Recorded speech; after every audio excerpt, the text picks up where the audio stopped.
Hello, my fellow Americans and the rest of the YouTube from around the world. 'Tis I, the Rumpled One.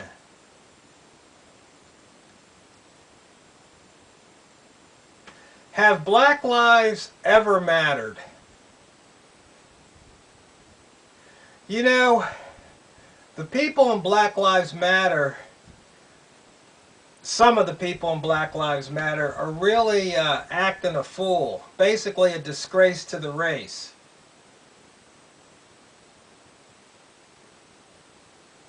I guess George Soros has been pumping in millions of dollars to keep the foolishness going on, to continue the madness.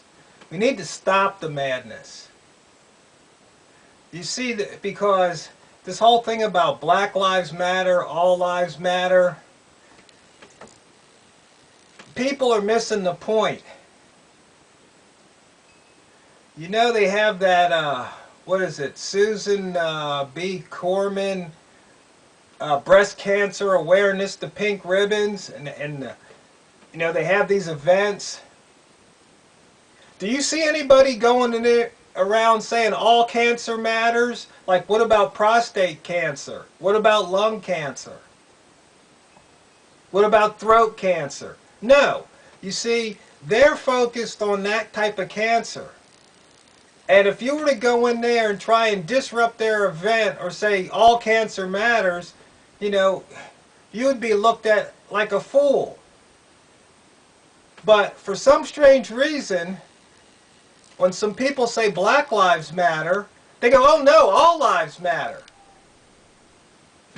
Do you see what's going on here? Do you see the hypocrisy? You can't have it both ways. The whole idea behind Black Lives Matter was to focus in on what's going on to black people. It's that simple. Sure, all lives matter. We know that, just like all cancer. But for some strange reason in America, they can't seem to focus on the problem. They can't seem to want to stick to the issue. They always want to distract and distort. So my question stands, do Black Lives matter? I mean, based on history, the answer is no. Based on current events, the answer is no. So, and that's why there is a legitimate cause of saying Black Lives Matter, because there are legitimate problems. But the media and those in control do not want to focus on the issue. They will always change the issue. They will never focus on the issue. When you want to talk about cops killing black people, they'll say, oh, well, if Black Lives Matter, what about the black on black crime? That's not the issue. I've told you this before. But once again, they don't want to talk about the issue. See, those in power don't want to give up the power and don't want to change. They only want more power.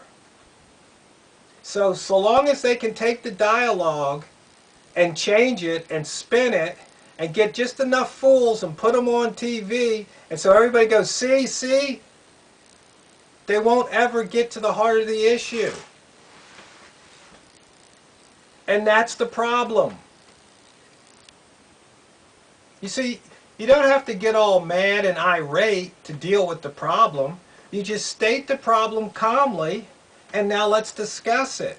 But let's stay on topic. Once again, if you go to a breast cancer rally event and you want to start talking about prostate cancer, they're going to say, no, this is the wrong venue. This isn't what this is about today. And I don't think anybody would be on your side saying all cancer matter. They go, no, they wouldn't allow that. But for some strange reason, in America, when you want to talk about the problems of the black community or the black race or black anything, it's just, it's like it's taboo.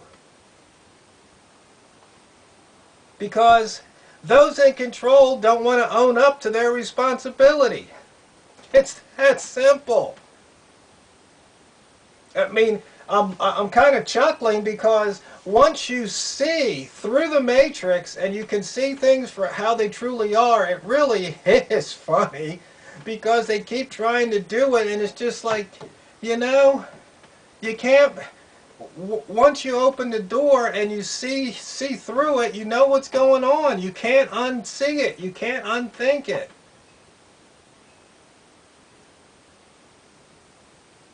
It's just sad that the media always finds the biggest idiots to put on TV. You know, I'll have to admit, they do give Ben Carson some TV time. I mean, he speaks pretty much logically and reasonably. You know, that's a good thing.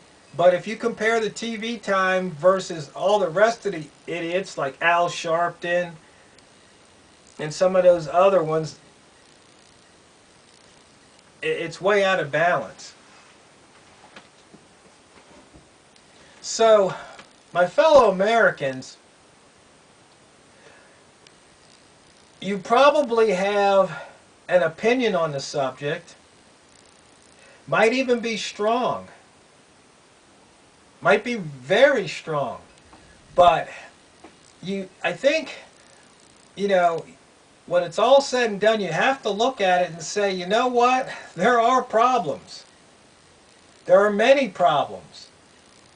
But because there are many problems doesn't mean when you want to work on one problem that you can't work on that problem because there's other problems. That's not the way it works.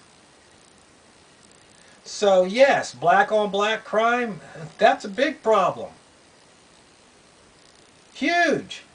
But it's not the only problem. And if there were no black on black crime, then I'm sure they would find something else to talk about rather than talk about, you know, cops killing black people.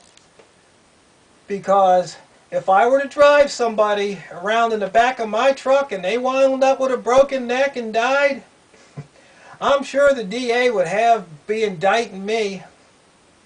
I'm sure I'd be facing criminal charges.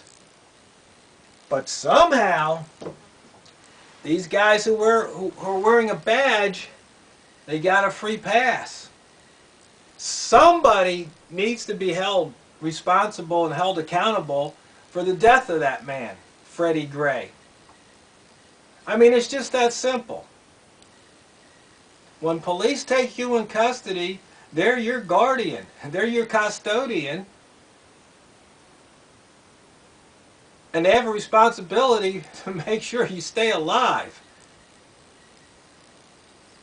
You know, you might die from natural causes, but, you know, being bounced around in the back of a truck and one with a broken neck, I don't think you could call that natural causes. Somebody is responsible. And until things like that get rectified, that's when you're going to see people acting a fool and burning down neighborhoods and overturning cop cars and all of that. You know, the only mistake they make is they show up to these riots and the cops got their riot gear. You know, the people need to show up with some football helmets and aluminum baseball bats so they, you know, so maybe they could be on even footing with the cops, and some shoulder pads or something and some knee pads just like the cops have, and then maybe, you know, I bet you if that were to happen, the cops would probably turn tail. They probably wouldn't want to deal with it because they knew that they're going to be taking a beating. And you see, that's why they don't want the people to have guns. Because sooner or later, things are going to get so bad, people are going to have it up to here, and they're going to say, you know what, it's time. They're going to load, and then they're going to go out. Now, do I advocate this? Well, no, that's not what I'm advocating. I'm just saying this is what's going to happen. It's like if A, then B.